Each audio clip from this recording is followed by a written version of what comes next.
Hello, and welcome back to the More Money Podcast. This is your host, Jessica Morehouse, and this is episode 301. And this is also a bonus episode. So yes, yesterday's podcast, we hit the big 300 milestone of More Money Podcast episodes, which was super exciting. Another big bombshell that I dropped on you, though, was that, if you've been following me along, especially over the past couple months, well, I've been very busy with house stuff. So we sold our townhouse back at the end of September and have been just literally living our lives in boxes, and the most stressed and anxious I feel like I've been in a long time house hunting in this crazy real estate market in Toronto. But the good news is, as I mentioned at the end of yesterday's episode, the house hunting has ended finally, and me and my husband have bought a house, so we have a place to live come January. Thank goodness, because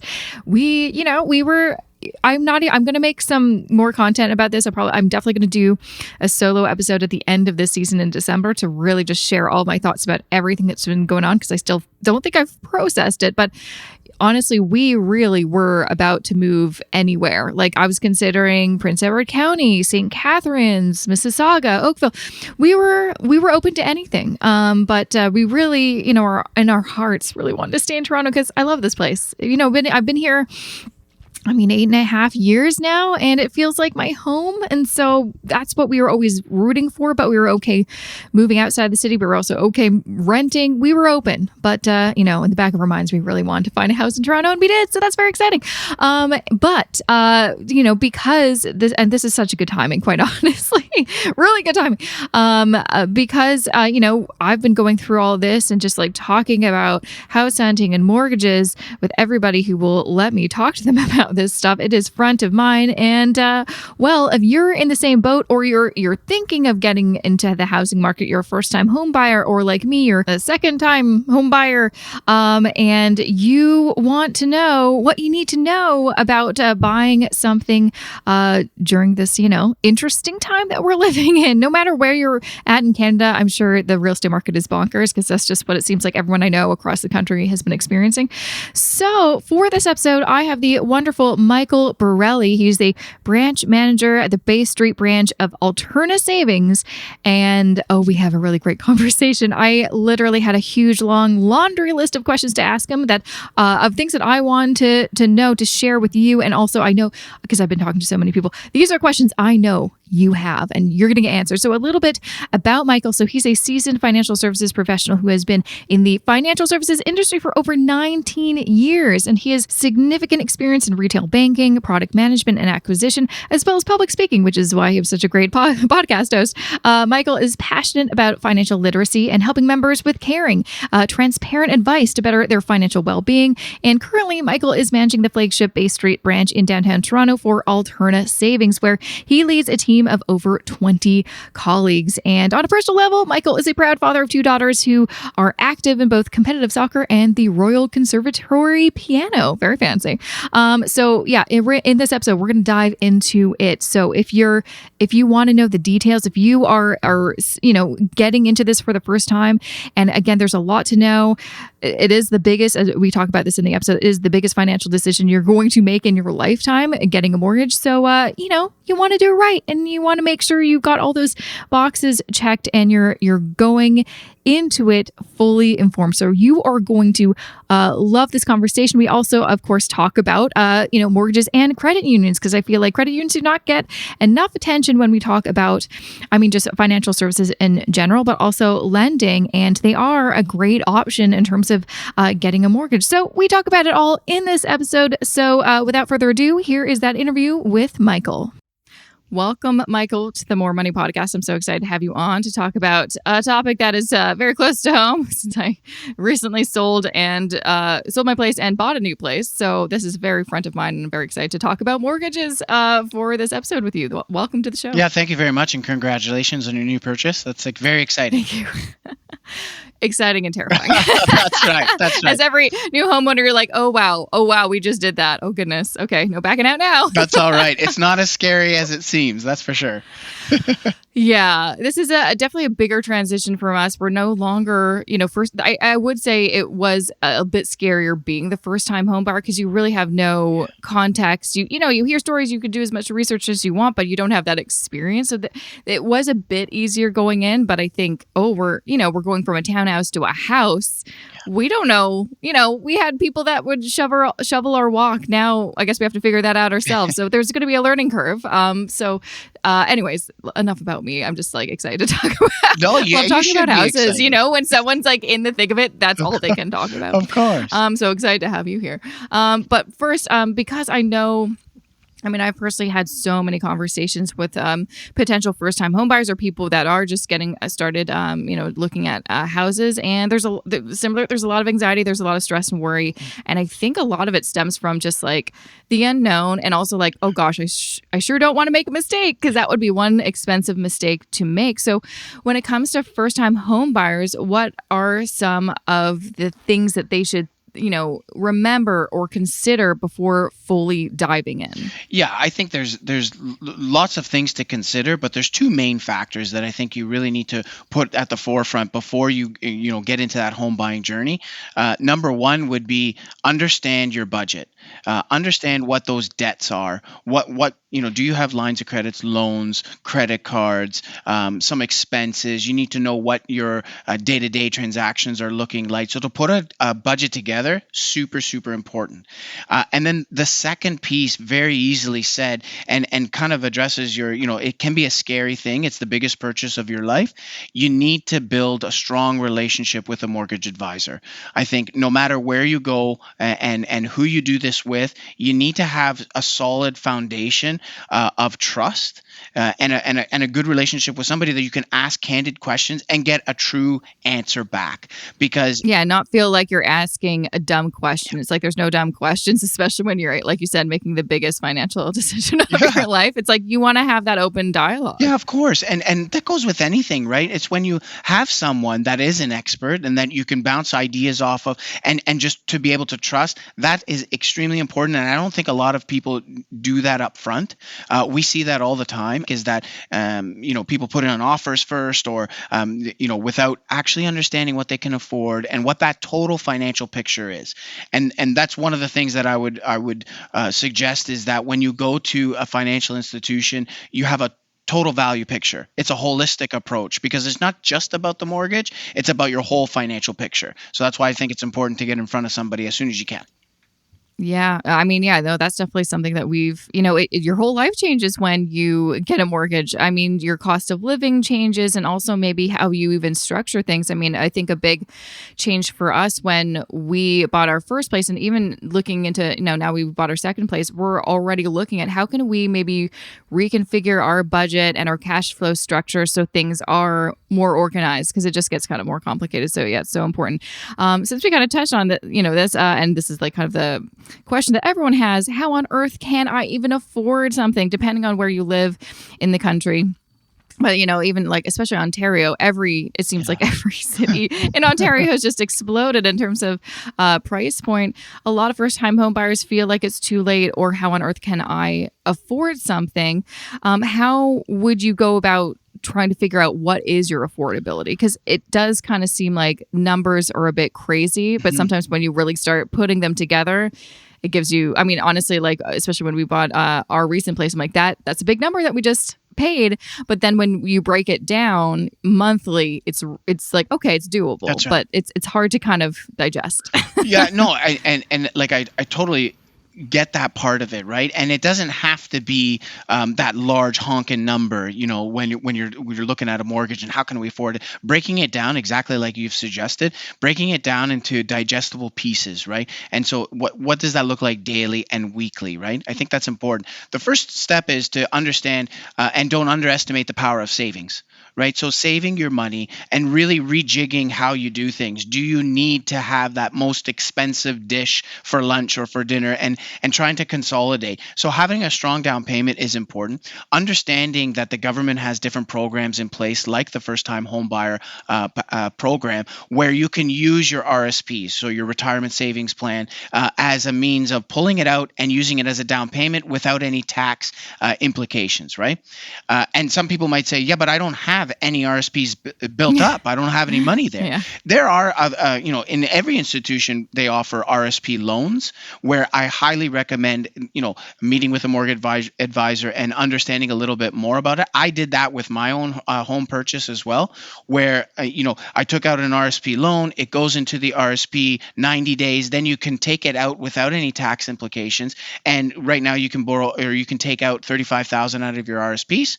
If you have two people that are buying a home, then it gets to 70,000. That helps towards your down payment. So it is definitely a great plan to look at. I think that's very, very important. The other thing to think about is not going to the ceiling.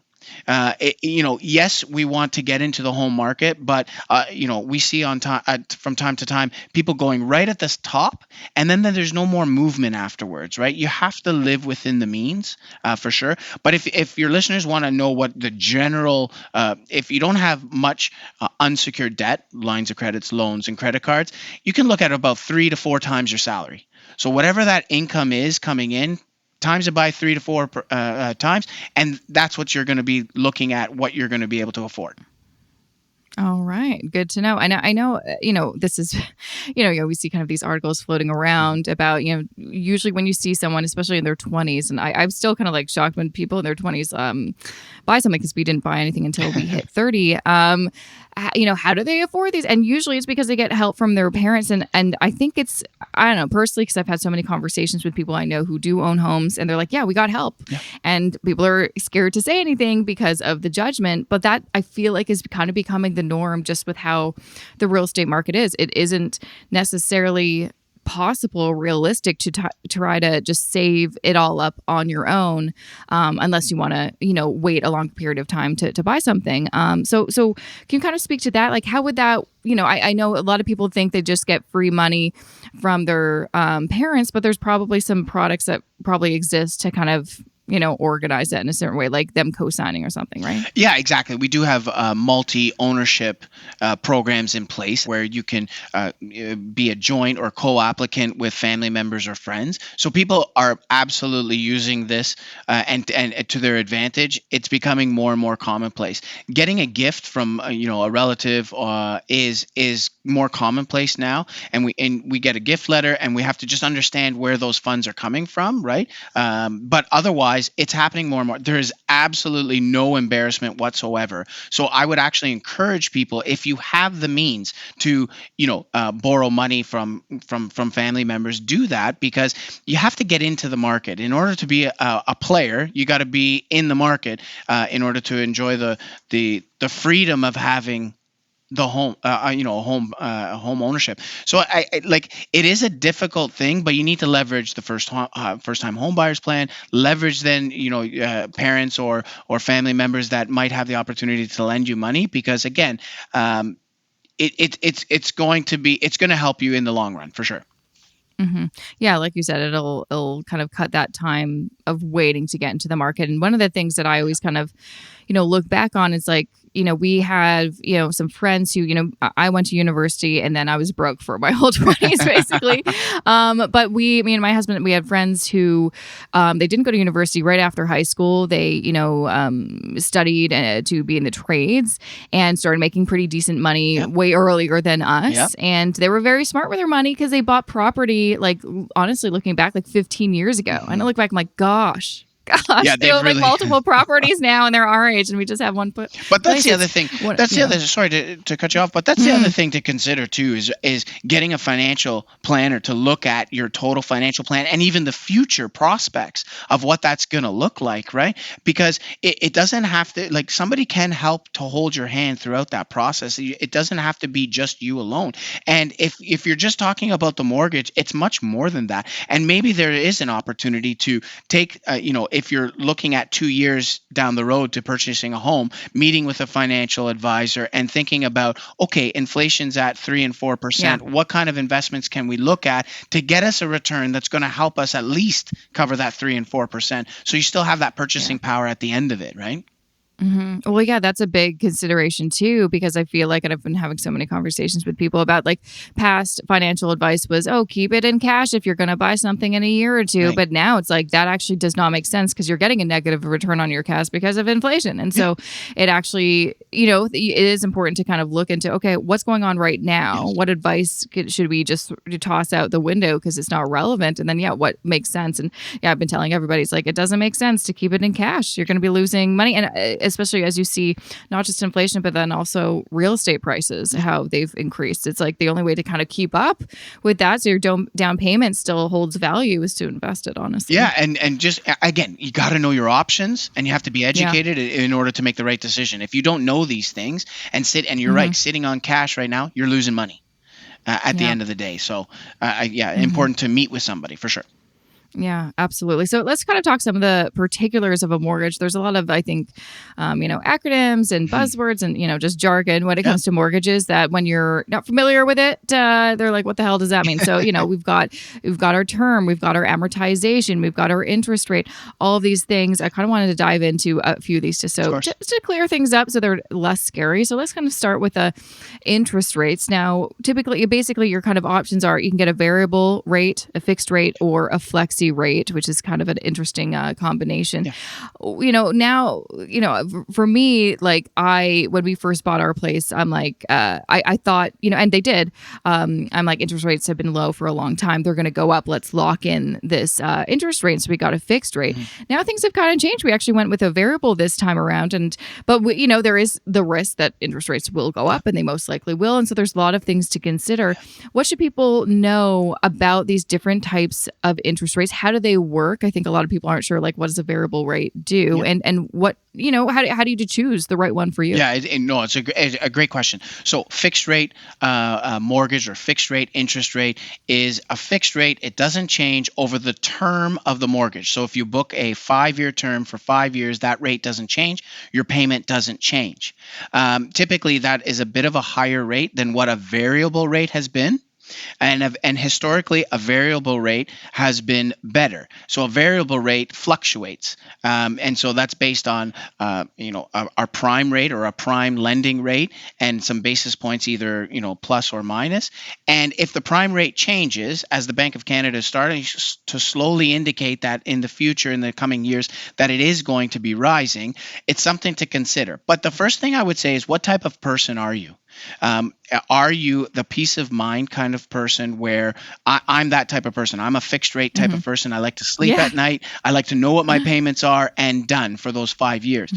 If you're a person who likes to get the advantage of a lower rate now and will monitor it and see what the future holds, then a variable rate might be the better thing.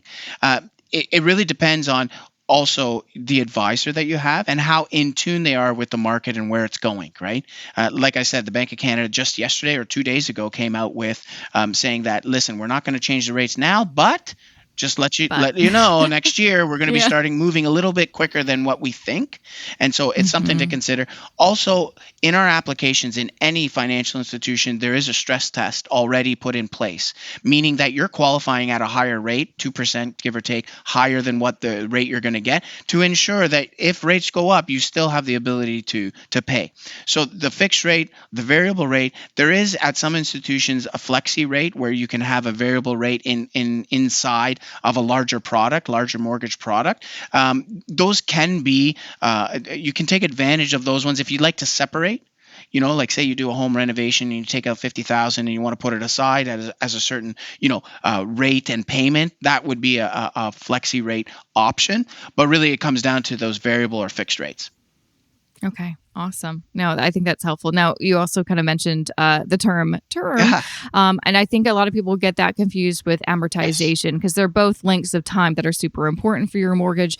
Now, I think in general, I think that the kind of typical mortgage term that people get is 5 years, but you can also get a shorter Of term. course. What should people know when they're considering what term I should get for my mortgage? Like, how do you Yeah. choose? Should I do a 5 or a 4 or 3, or what should I do? Yeah, and again, a great question. But the difference between a term and amortization is the entire length of the mortgage. So typically that's going to be either 25 or 30-year amortization. That's how long, if you can continue with this payment program, how long it's going to take. The term is a shorter period that you're booking in the rate for a specific amount of time. It can be as low as 6 months, all the way up until 10-year, 1, 2, 3, 4, 5, 6, 7, 8, 9.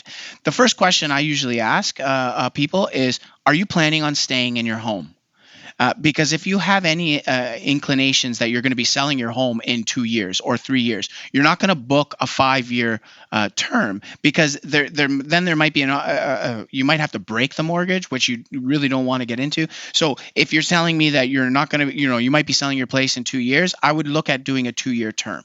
And so that's how I would determine what it is. If you're saying that, no, now is a good time to put in a 5-year. And even with the indication that rates are going to go up, even looking at longer terms to lock in a rate. No, yeah, absolutely. And since you mentioned amortization, that's another thing people, that's a big deal. It's like sometimes you look at these like, oh, what's the difference between a 30-year or 25-year amortization period? Well, 5 years. And so, I mean, 5 years is a long time, right? I feel like everyone I know either does, the 25 or the 30-year. I don't know too many people that does shorter times.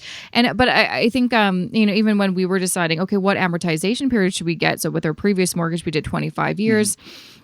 And it does kind of cut me because it's like, oh gosh, we had 25-year amortization period, but we did and we also talked about payment structure, and we did accelerated biweekly payments, and then even at the end, I think we're doing some extra payments onto our mortgage. And when we had to renew our term in the summer because 5 years had been up, and it showed us how much was left on the length of our loan, and it said just under 14 years. I'm like, oh my gosh. So like payments, super important.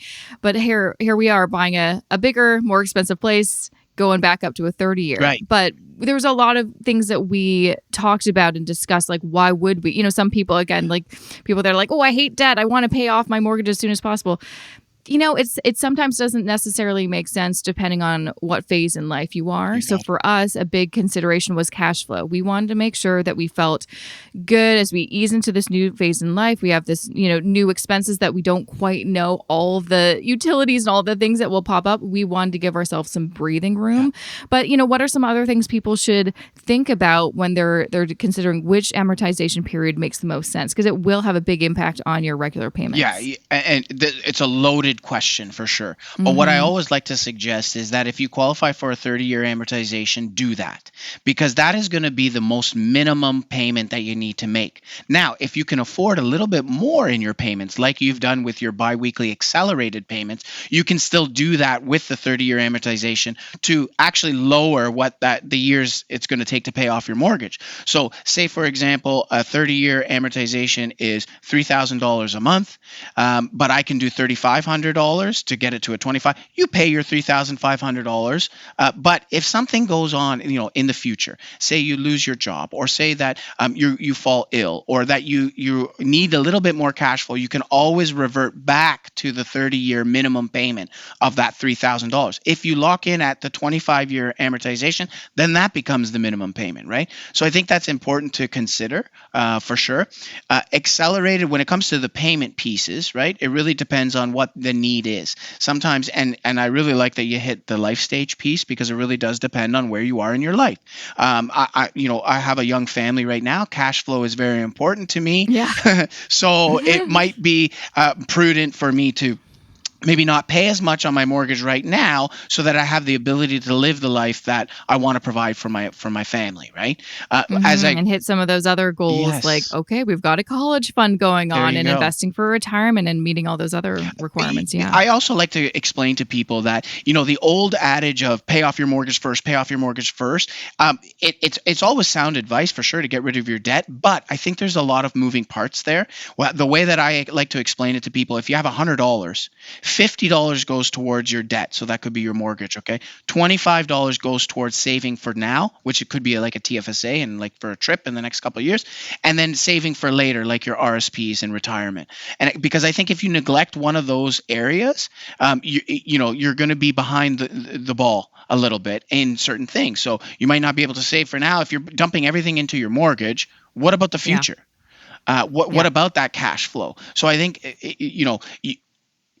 30-year amortization, but pay as much as you can because it does hit on the principal a lot quicker.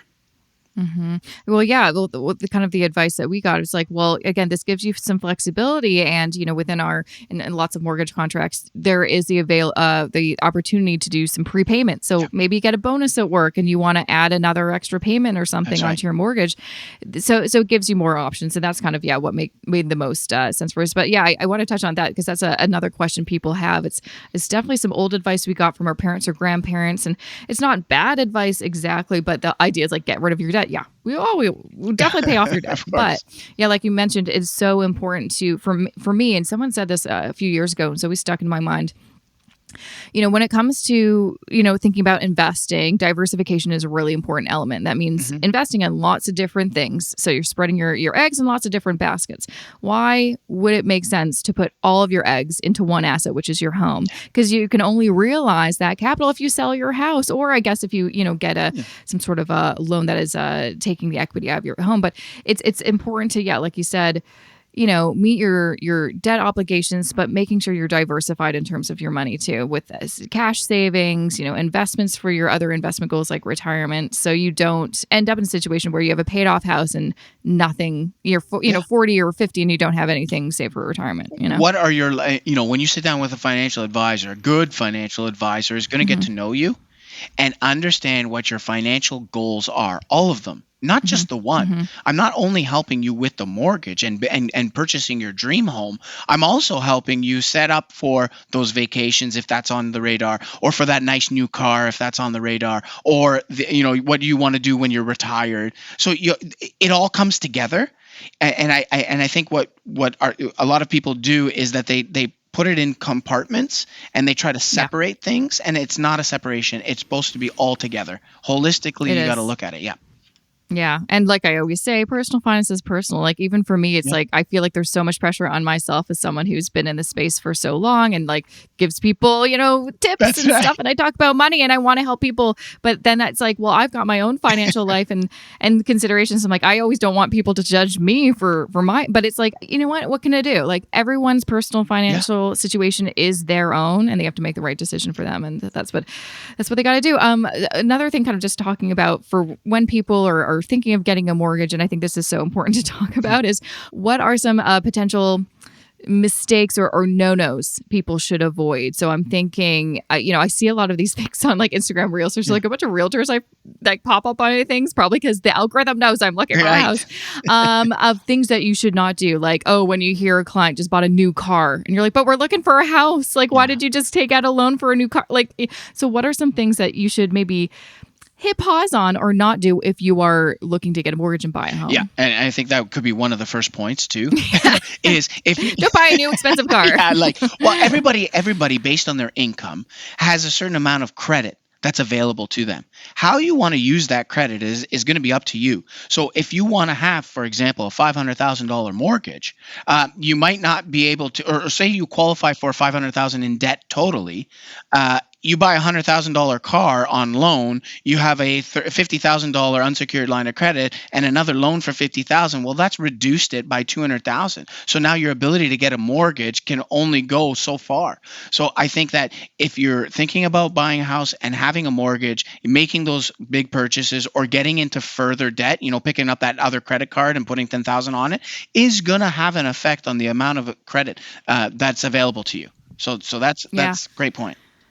Yeah, I mean, one of the things that I'm holding off on until everything is done is I have a credit card that I want to cancel. Right. I can't cancel it until it's all squared away because I don't want it to mess up my credit score and all that kind of That's stuff. right. The other thing I wanted to mention know. too, though, that some of the pitfalls or some of the things that we see at the bank is that people go in with firm offers. Now, I understand it's a crazy market out there, and you actually can't buy a place right now without a firm offer. Yeah, absolutely. Before you put in a firm offer, you need to have a pre-approval put in place. Yes. You need to go to any institution and get a good idea of what that looks like, okay? Because you can't, if you're going in firm and then you go to the institutions and they can't lend you the amount of money that you need, you're legally obligated to fulfill that commitment, right? And so be very, very careful with that. The other thing that I need to say too is that there's a lot of bidding for homes, okay, and it keeps on going higher and higher. So if it's listed at 900,000, it's going, like my brother just bought a place. Yeah. It was 900,000 listed. It went for 1.2. So it was that much more. So we can only lend 80% on the value of 900,000. The extra 300,000 that my brother put in, he's got to come up with that money himself. So for your listeners out there, if you are going to be overbidding on a place, understand that money's got to come from your own resources, not from any lender per se. Yeah, no, it is weird with, and I mean, that's exactly what happened to us. Yeah. It was listed for one price. We obviously paid way more. And it seems like kind of the trend that's going on, I think, everywhere, but especially in Toronto. And I see this in Vancouver as well, is places are listed for below what their value is because they want a certain amount of money. And that's just like, I miss the days where it's like, this is how much we want. Yeah. This is the list price is how much we want. Yeah. Now it's like, we're not going to tell you how much we want. You have to guess. That's right. But you do have to, like you said, like when we even, talk to, our professionals and they're like, listen, like, you're obviously paying more than asking. And so the bank may want to assess reassess the value and all that kind of stuff. And so are you going to be able to pay if there's like a shortfall? Like, and obviously we were able to, but also like part of it too was we did put a significant amount down and that also did help. Yes. Kind of how that all kind of worked. But yeah, that's an important thing. We're in a weird kind of market. Yep. So you need to be aware of that. One thing you did actually mention, and this is so important. I always tell people before you even get a realtor and look for houses, oh my gosh, you need to get your mortgage stuff set up. You need to be pre-approved at, because how else will you know if you can actually afford this house? Correct. But there's a lot of confusion I find of between a pre-qualification and a pre-approval when it comes to a mortgage. Sound very similar. They are different things. Pre-approval is the important thing. That's what you need in order to buy a home. But a lot of people get, say, a pre-qualification. They saw an ad or something and they think they can now buy a house. Do you want to kind of explain the difference between the two? Well, you know what? I would say explain the difference between a pre-approval and then a live deal. Because a pre-approval and even a pre-qualification, but we don't do many of those, but I will focus on the pre-approval. That is a guideline. It is not, you're going to see on the conditions there. It's not, once you have the property in mind, then we have to go through the full adjudication process to ensure that we're lending to the right property for the right amount. So a pre-approval is a guideline. So I think that's one of the key distinctions that people need to make is that it's not set in stone when you get pre-approved. No. We still, but it's likely, it's that's the other knowing thing when you're housing, you're like, everything's kind of ambiguous. You're like, I mean, it's probably this, but we'll see. Yeah, it's true. But again, like if you get pre-approved for a $500,000 mortgage and, the place is coming in at much higher, it's going to be difficult to go higher than that, right? So it's good to have something like that in place. The other thing that I just wanted to mention as well is when you come around, hidden costs or pitfalls is that people don't have enough money for their closing costs typically because they don't think about the closing costs. And the number one factor in a closing cost is land transfer taxes and land transfer that fees. Can be so expensive, right? Depending on where you live. Ooh, on a $1 million home, you can look at it around 3 and 4% just for that piece. So if it's $1 million home, you're already looking at $30,000 to $40,000 of your own money. Can't be borrowed, that you need to give to the lawyer so that they can do all of the background land transfer registration changes, right? Yeah. And so that's something that people need to really think about there. And there's other costs that are also involved too that people need to think about as well. Oh yeah. I mean, for us, we developed, we definitely looked at online resources, but developed our own little spreadsheet that's, as well, we were in there all the time whenever we were looking at a place and being on a place. We're like, okay, what would all the things, cost? Yeah. But I mean, it's helpful to really calculate those things in advance, because even when we were, got our kind of final numbers, we were really close, but it wasn't 100% accurate. Right. And so it is so important to pre-plan, because you may be like, oh, we don't have the money, and then you're in a pickle. You got to buy your, you got to build in a buffer there too, right? Yes, So you like, really need you always need more money than you. That's always the case. But you know how, like, when you're doing a construction project and you have to account for 10% waste, or 10% you missed the cut, or 10 or 15%, it's kind of the same thing. Is that, land transfer tax might be 30, might be 35. Your home inspection might be 300, or it could be 500, right? Your real estate agent could be, or your real estate lawyer could be $1,000 or $1,500, right? And so to go on the conservative side and build yourself a bit of a buffer is very important as well. Mm-hmm. And then there's little other costs that people forget.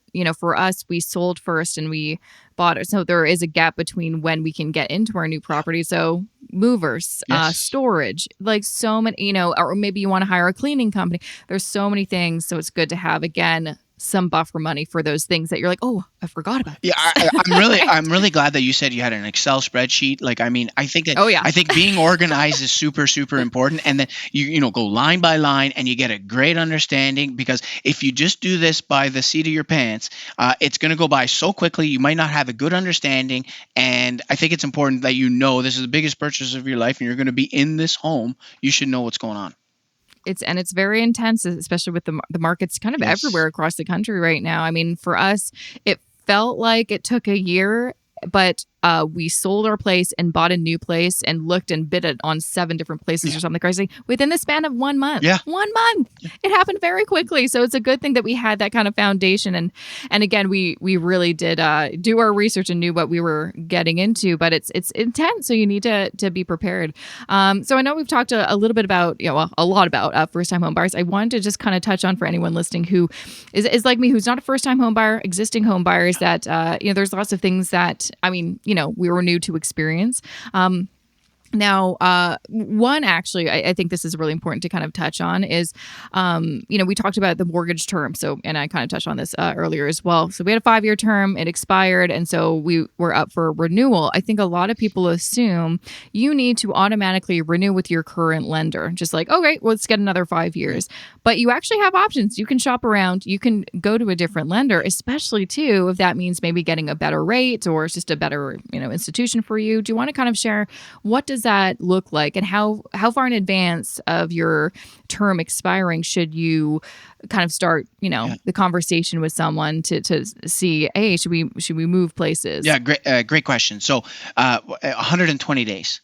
For a short answer there. So within 4 months of the maturity date, you should be starting to look into what's going on. Go to the institution that you already have the mortgage with and say, what's the best rate? What's the best offer that you have for me?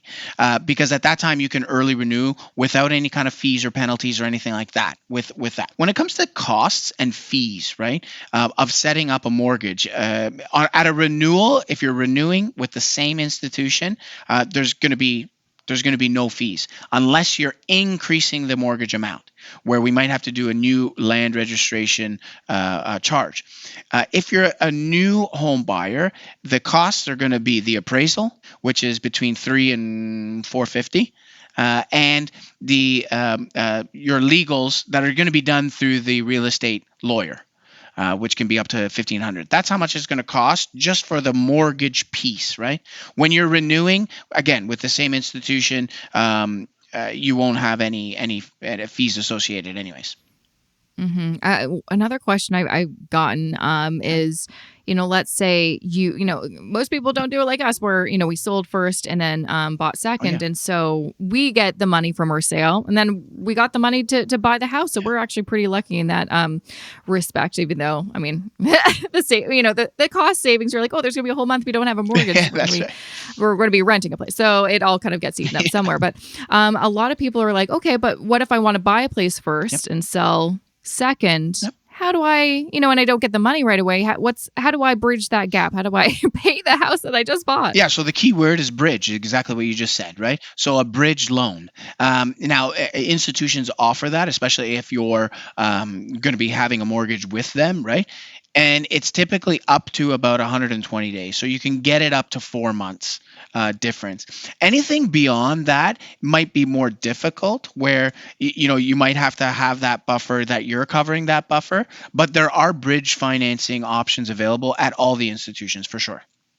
Okay, so that's something that honestly, like, I didn't really know Right. existed. And again, you would only And know. I feel like a lot of people didn't know Yeah, that. you would only know that by having a strong relationship with an advisor. Absolutely. Okay, one last thing, and then Of course. I kind of want to wrap this up, because I mean, oh gosh, I could have you here forever because I love talking about this topic. But another thing that I think a lot of homeowners maybe don't know too much about, or they don't really know how to approach it, is, people talk all the time about building up equity in their home, but you could potentially use that equity for another purpose, like an investment. I know a lot of people who invest in rental properties and things like that. That's one thing they do. Can you kind of talk a little bit more about, like, how would one, what are some of the options or products available in order to use the equity you've built up in your home for a different purpose? Yeah, exactly. So a secured line of credit. So a line of credit that is secured against your home is a great option. Many, many, many people have, the mortgage set up, and then they want to do a home renovation, or they want to help out their kids, or they want to do an investment. This is considered a refinance because you already own the property. It's not a new purchase. You can borrow up to the 80% mark. So say your mortgage is at, loan to value is at 70% or 65%, we can loan up to that 80% and give you a separate secured line of credit that you can use at will to, do renovation or investments. I've seen a lot of people use it for investments purposes, because again, it depends on your relationship with your financial advisor, and if they're, if historically they've been seeing 4 and 5% returns, but you're borrowing at 2%. Makes a lot of sense, right? But you do have to be fairly financially savvy to be able to, monitor that and make the right decisions, and especially the investment side of it. But it's a great option, because typically you're in the middle of your terms of a mortgage and you don't want to break that. So having a secured line of credit and the flexibility around it is very good. You pay, it's still available, right? You use it, you pay, it's available. Whereas a mortgage is a term reducing product. So once you pay, it just keeps going down. Yeah. Yeah. I mean, but yeah, like you mentioned, it's important to remember the risks involved, because you are, using debt as a tool, but also to remember when you're budgeting and considering, maybe, for a home renovation, it's like, you need to pay that money back. So that money has to come from somewhere. So you also need to calculate, okay, even though we're borrowing, how are we going to pay those payments so we can pay it Exactly. off? I think that's people get excited when they buy a house. They're like, let's make renovations. You're like, let's just calculate the numbers. Take your time. That's true. That 30,000 renovation after interest and you're borrowing, it might turn into 35. So put that in the budget. You're right.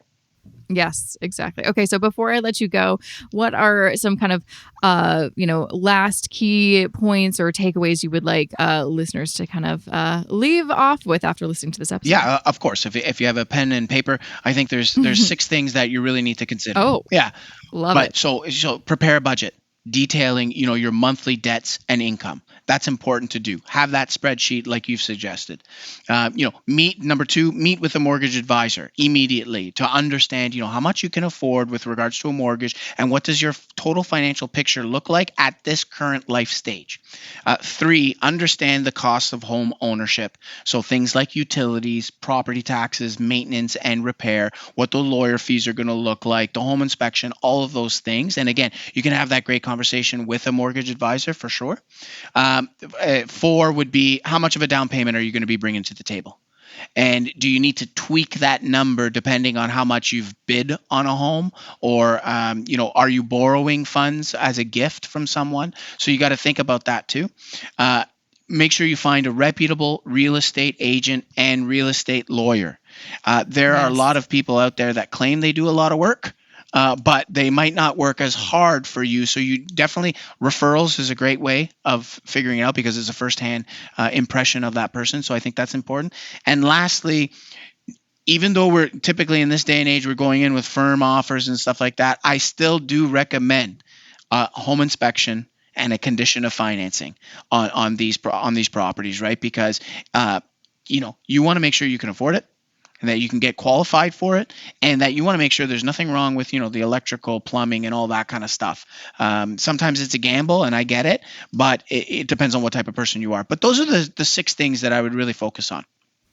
Those are great. Yeah, it is tricky doing some of the conditions, I will say. Yeah, I believe it. In my experience. But with the home inspection especially, there are ways. I mean, for us, there were lots of properties where it's like we saw the place, we wanted to put a bid in immediately, and then we got the home inspection the next day. So it is possible to kind of do a quick turnaround. But yeah, some of the things, like I always kind of share, we did not get a home inspection because, again, 5 years ago, it was still a hot market when we bought this townhouse, did not get a home inspection.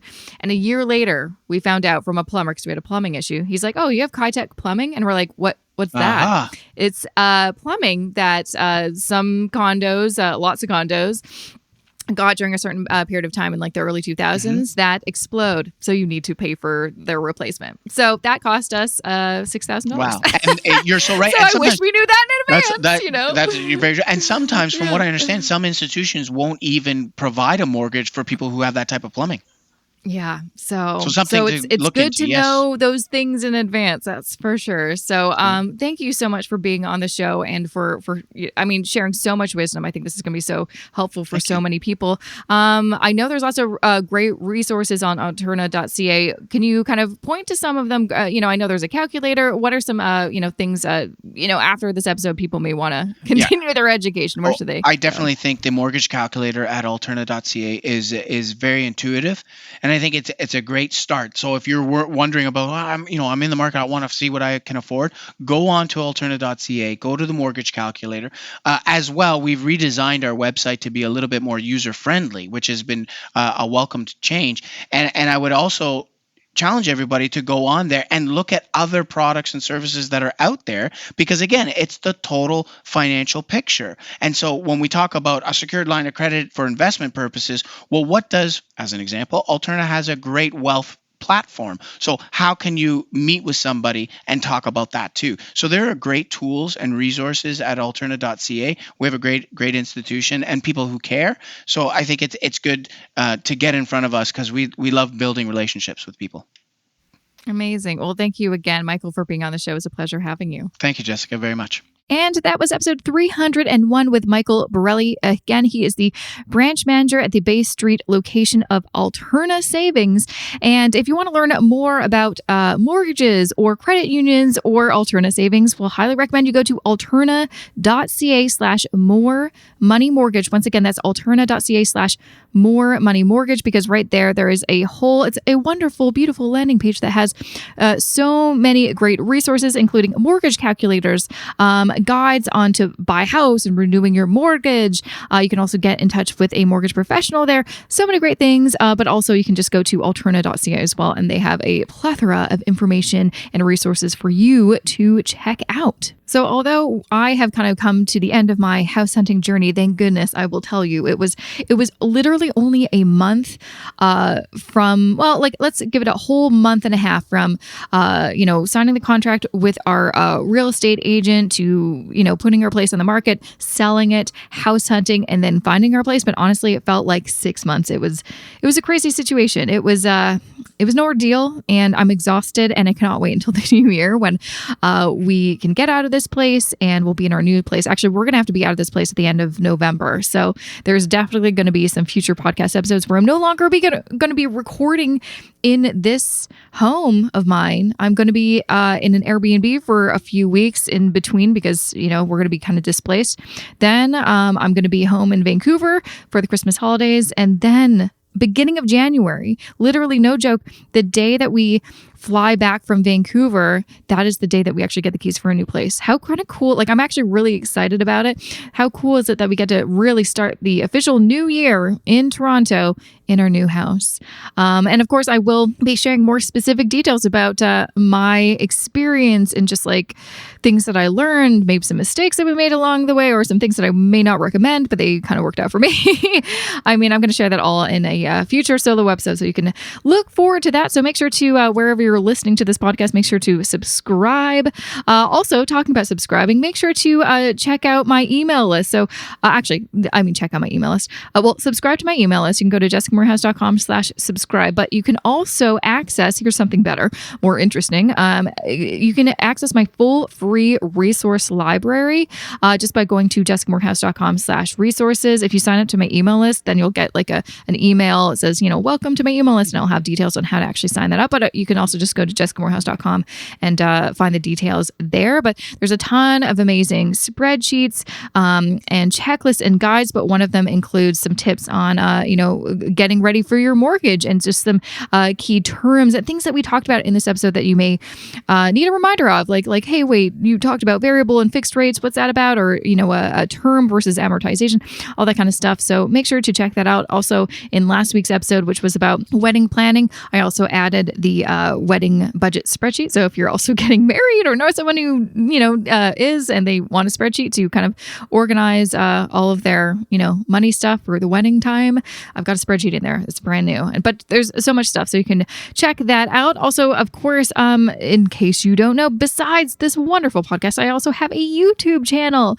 So if you go to jessicamorehouse.com/YouTube or just Google Jessica Morehouse in YouTube, you will find me and a bunch of amazing videos. And what I'm very excited about, especially, I cannot honestly wait to get into the new place because it has so much more space. It has a room that I've already nicknamed the YouTube room. It is this kind of weird room in the basement that doesn't have any windows. And when we saw it, I'm like, what is this? And my husband Josh is like, yeah, I don't know if I want this for my studio, because he's going to be moving back into the house to work. So we're both going to be working from home. So that's very exciting. But I'm like, you know what? Actually, that would be a perfect YouTube room. So yeah, I'm very excited. I'm going to make it a big priority to at least do one video per week, if not 2 videos per week. Well, we'll see. But anyways, I've got a lot of great videos on my YouTube channel right now, so you can check it out, jessicamorehouse.com/YouTube. And last thing I will let you know about, in case you don't know, I'm on the gram. No one calls it that. I am showing my age, but the Instagram, the Insta, the IG, I don't know what people call it. But anyways, if you go to @JessicaIMorehouse, that is where you can find me. You can also follow the podcast @More Money Podcast. I, always share all the new episodes. But I've been having a lot of fun on Instagram lately with Reels, and I've got my sister Sarah, who's my virtual assistant, to be. She's helping me with my Instagram moving forward. We kind of talked about moving forward, what do we want it to look like and our vision and stuff like that. So I'm very excited to see what it does. But basically, here's why I'm telling you to check out my Instagram and follow me. One of my goals on my goal list is to get to 10,000 Instagram followers before the end of the year. And we're not quite there. We're like 1,400 people away or something like that. So if you could do me a big favor and check it out and like it and tell your friends to like it, that'd be cool. Because then I could check that off my goals list and that would feel really nice. Anyways, thank you so much for listening to this whole episode and me rambling. I will be back here next Wednesday with a fresh new episode of the More Money Podcast. Thanks again for supporting this show and getting us to 300 episodes. And of course, a big shout out to my wonderful podcast editor who also helped me get to 300 episodes with so much less stress and anxiety, because I used to somehow, for some crazy reason, thought it was a good idea to edit these myself. What was I thinking? So thanks, Matt. Anyways, thank you so much for listening again. Have an amazing rest of your week and weekend. I will see you back here next Wednesday.